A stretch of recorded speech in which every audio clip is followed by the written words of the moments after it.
আমি কার কথা বলছি? আমি কোথায় এসে দাঁড়িয়েছি দেখুন। আমার সেই নারীর কথা বলছি, ডরের কথা বলে থাকি। আমার জন্মস্থান এঁটেল মাটি দিয়ে গড়া, দেউটিন দিয়ে সেট করা ঘর। ২৪ হাত বাই ১৬ হাত। এই সেই দরজা। যেই দরজার কথা বলছি, মা যখন বকুনি দিত একটু অপরাধের কারণে, এই দরজা দিয়ে হয় ঘরে ঢুকে যেতাম, আর না হয় ঘর থেকে ধাস করে আওয়াজ করে ঘরের বাহির হয়ে যেতাম। সেই দিনের কথা আজ আমার মনে পড়ে।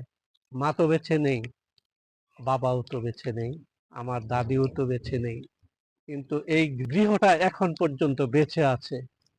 সেই গৃহের দরজার সামনে দাঁড়িয়ে কালের সাক্ষী হয়ে দরজা রয়েছে আমার হাতের মুঠোয়।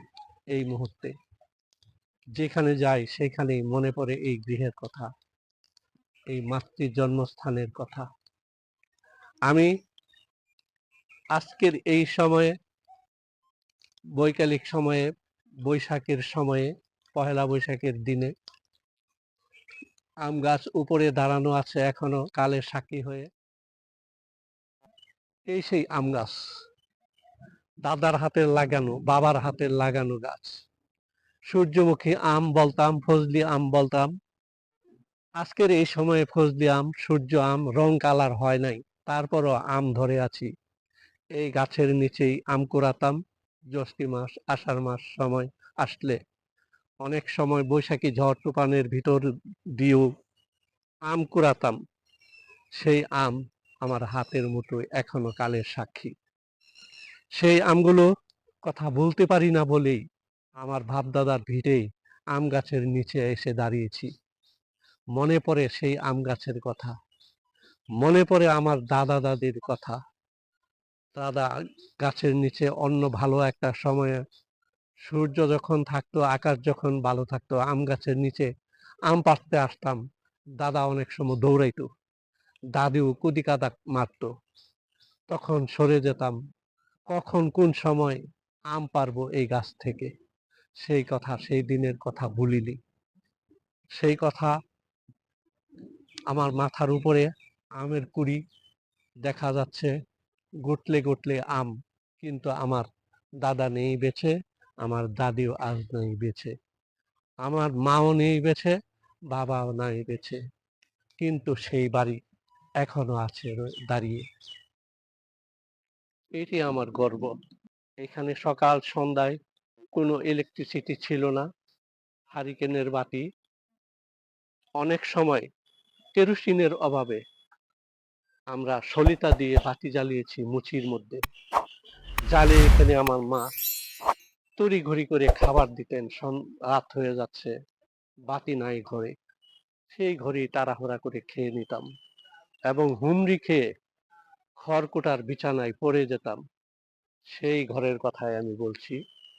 আজ ফ্ল্যাট বাড়িতে থাকি, সেই ফ্ল্যাট বাড়ির কথা অনেক সময় ভুলে যাই, কিন্তু আমার বাবা মার যে ঘরে আমি লালিত পালিত আমার শৈশবকাল, কৈশোরকাল কাটিয়েছি, সেই মাটির গৃহ, এটাই এক সময় ছিল গর্বের বাড়ি। এটা ছিল এক সময় গর্ব করার মতো বিষয়বস্তু। এই বাড়িতে এখন আমার আধুনিকতার যুগে এখন আর চয়েস হচ্ছে না যদিও, কিন্তু তারপরেও সেই নারীটা নেই। আমার সেই ঘরের পাশেই আমি দাঁড়িয়েছি। আশা করি আমার কথা বুঝতে পেরেছেন কিনা। এটা আমি নিয়ে কাউকে গর্ব করার কথা বলছি, কাউকে এটা ভুলে না যাওয়ার কথা বলছি। দেশের মাটি, সেই দেশের মাটির কালের সাক্ষী পরিক্রমায় এখনো গৃহ আপনাদের সামনে কায়েম রয়েছে। সেই মতো যদিও নেই, দেউটিনে মরিচা পড়ে গিয়েছে, কুড়ের ঘরের পুরো খাপ নষ্ট হয়ে যাচ্ছে, সেটি আর সামাল দেওয়ার মতো দাদাও নেই, দাদিও নেই, মাও নেই, সবই হারিয়ে গেছে। এই গৃহের আর যত্ন নেওয়ার মতো আমরা আর আসতে পারি না, সময় দিতে পারি না। তারপরেও ফিরে আসলাম আপনাদের মধ্যে আমার অতীত ঐতিহ্য গড়ে তোলার জন্য।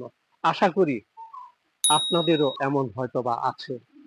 আমি অন্তত পক্ষে যাদের আছে গ্রামে গঞ্জে এই ধরনের বাড়ি ঘর দেউটিনের এবং মাটির টেলা দিয়ে করা, সেই বাড়িটির কথা আপনারা যে যেখান থেকে আমার এই ভিডিওটা দেখছেন হয়তোবা মনে পড়বে। সেই কথাটুকু মনে করে দেওয়ার মতোই করেই মনের আশা নিয়ে বাসনা নিয়ে আপনাদের সামনে আমি ভিডিওটা করছি। আল্লাহ হাফেজ, দেখা হবে ইনশাআল্লাহ।